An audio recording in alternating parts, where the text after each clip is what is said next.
Erasmus Darwin y Lamarck propusieron la teoría de la evolución, que todas las especies que pueblan la Tierra están emparentadas, como los padres con los hijos, los hermanos con los hermanos, los primos con los primos. Entonces empezó una nueva ciencia biológica, la biología evolutiva. Antes las ciencias biológicas eran muy pocas.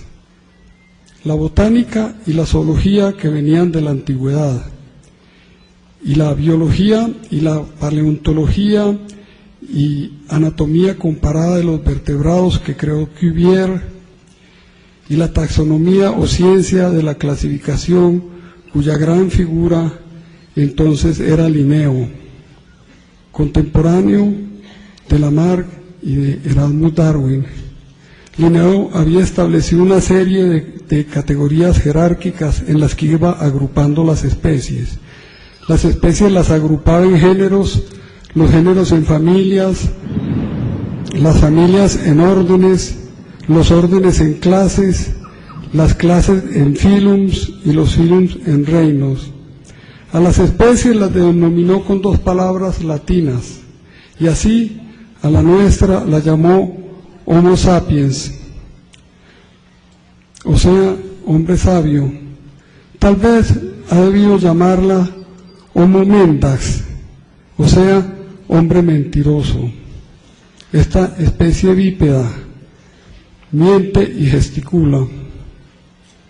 Unas décadas después de Erasmus Darwin y de Lamarck, en 1859, un nieto de Erasmus, Charles Darwin, publicó El origen de las especies. Y con ese libro la teoría de la evolución se impuso.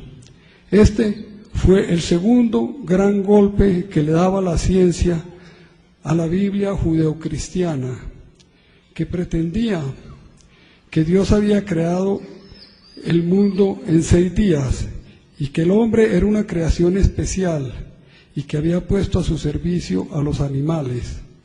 No había tal. Se pensaba a principios del siglo XIX que el mundo tenía 6.000 años.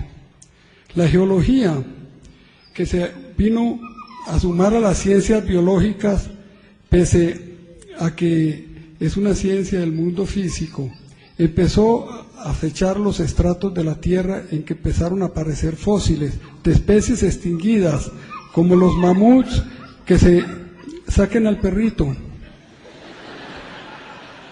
como los mamuts que se empezaron a encontrar en el subsuelo de París y que no existían como seres vivos. Saquen al perrito. Como los mamuts que se empezaron a encontrar en el subsuelo de París. Así pues, la geología empezó a decirnos que el mundo no tenía 6.000 años, ni 1 millón, ni 10 millones, ni 100 millones, y que las especies que se encontraban en la Tierra no estaban ahí de hace unos miles de años, sino millones y millones, desde hacía eras geológicas. El solo registro fósil tiene 600 millones de años, que son los que cuentan, los que dan testimonio de animales fosilizados, en general vertebrados. Y hay especies de unicelulares como los de Warrawoona y otros lugares de Australia, de unicelulares que tienen 1.000 millones de años. O sea que la vida es bastante vieja. Y o sea que el cuento con que empieza la Biblia judeocristiana, del Génesis, del primer capítulo, los primeros versículos, de cómo hizo Dios el mundo, no es verdad. El mundo no se hizo en 6 días.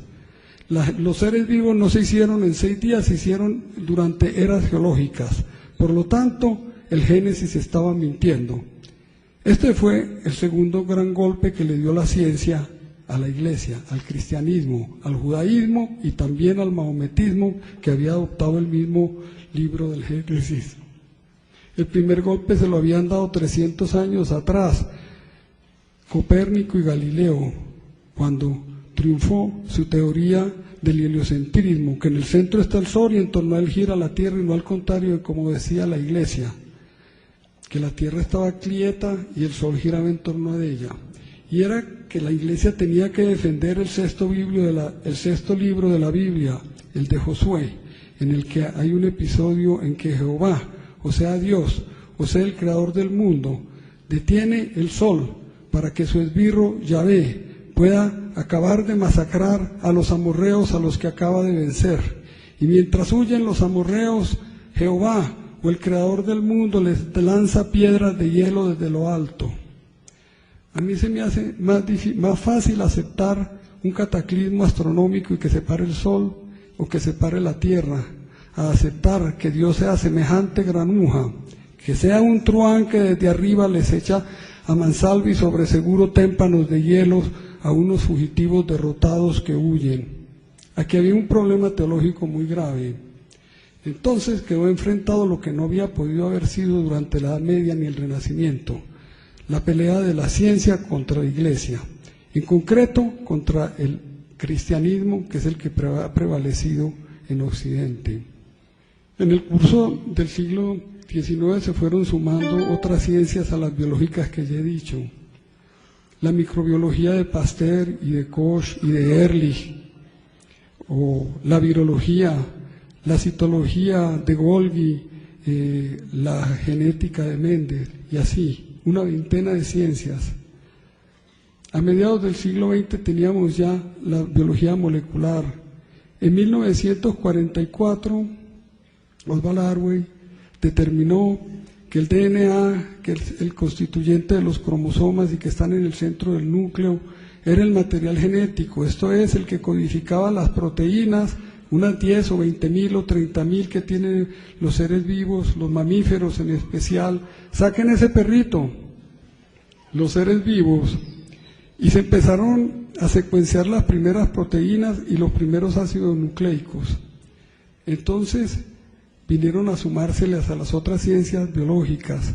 Las primeras proteínas secuenciadas fueron la mioglobina, o proteína de los músculos, y la hemoglobina, o proteína de la sangre, que consta de 2 cadenas unidas a un grupo hemo con un átomo de hierro en el centro, que es el que transporta el oxígeno.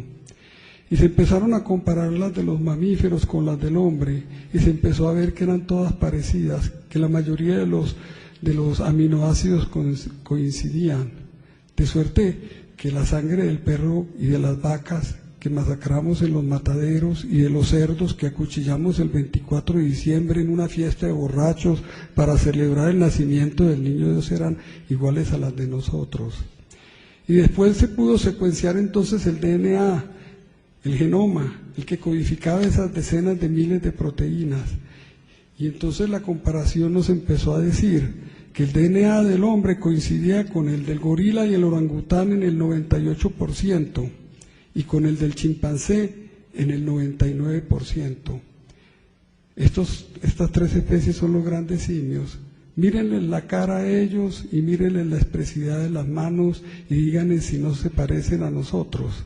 Y en un momento de la embriología de los grandes simios, cuando la cara no se les ha alargado, el embrión de un chimpancé o de un gorila o de un orangután a simple vista es indistinguible del embrión humano.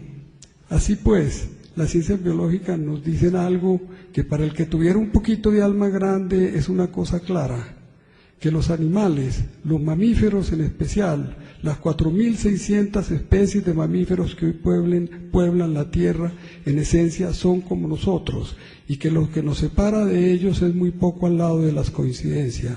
Nos separa la palabra que usamos usualmente para mentir.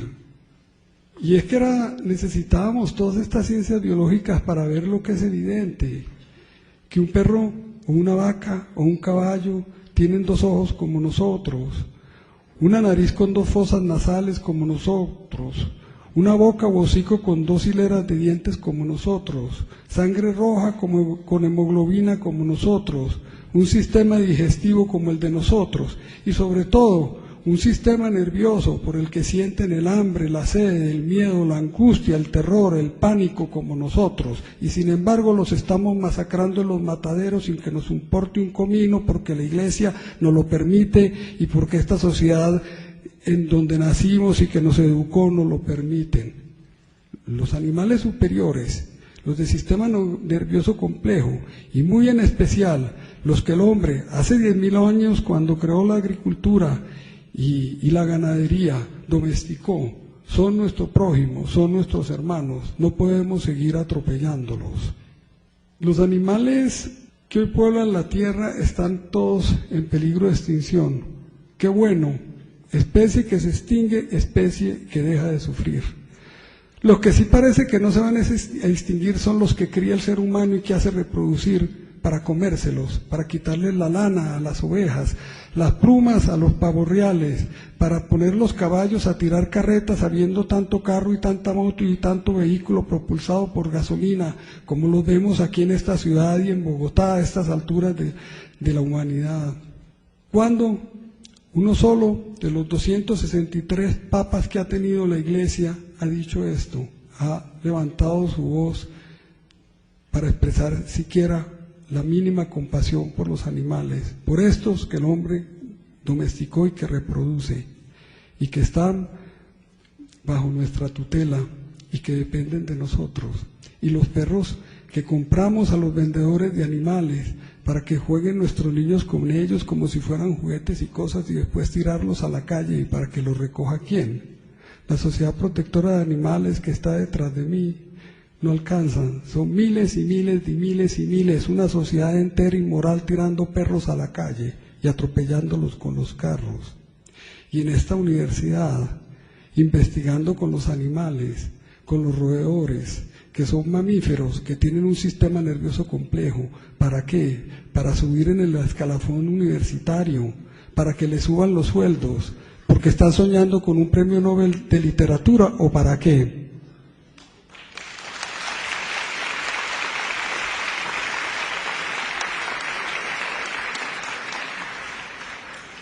Yo, como ustedes, o como casi todos ustedes, nací en la religión de Cristo y en ella me bautizaron, pero en ella no me voy a morir. Hace mucho que la dejé.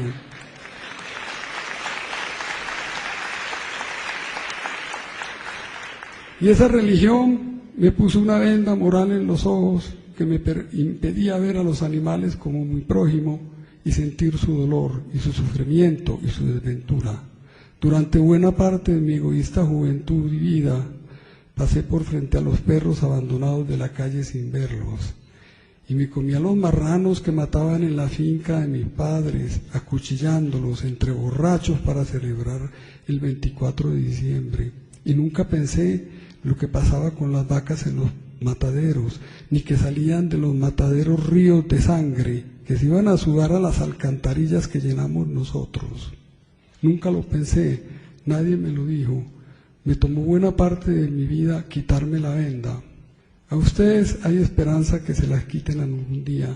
No se las van a quitar hoy saliendo de esta charla o conferencia, o como la quieran llamar, ni mañana, ni dentro de un año, pero algún día se la quitarán porque ustedes todavía son jóvenes y todavía hay esperanza en ustedes. Los mayores ya no hay nada que hacer, tienen el alma dañada. Eso exactamente sería como predicar en el desierto.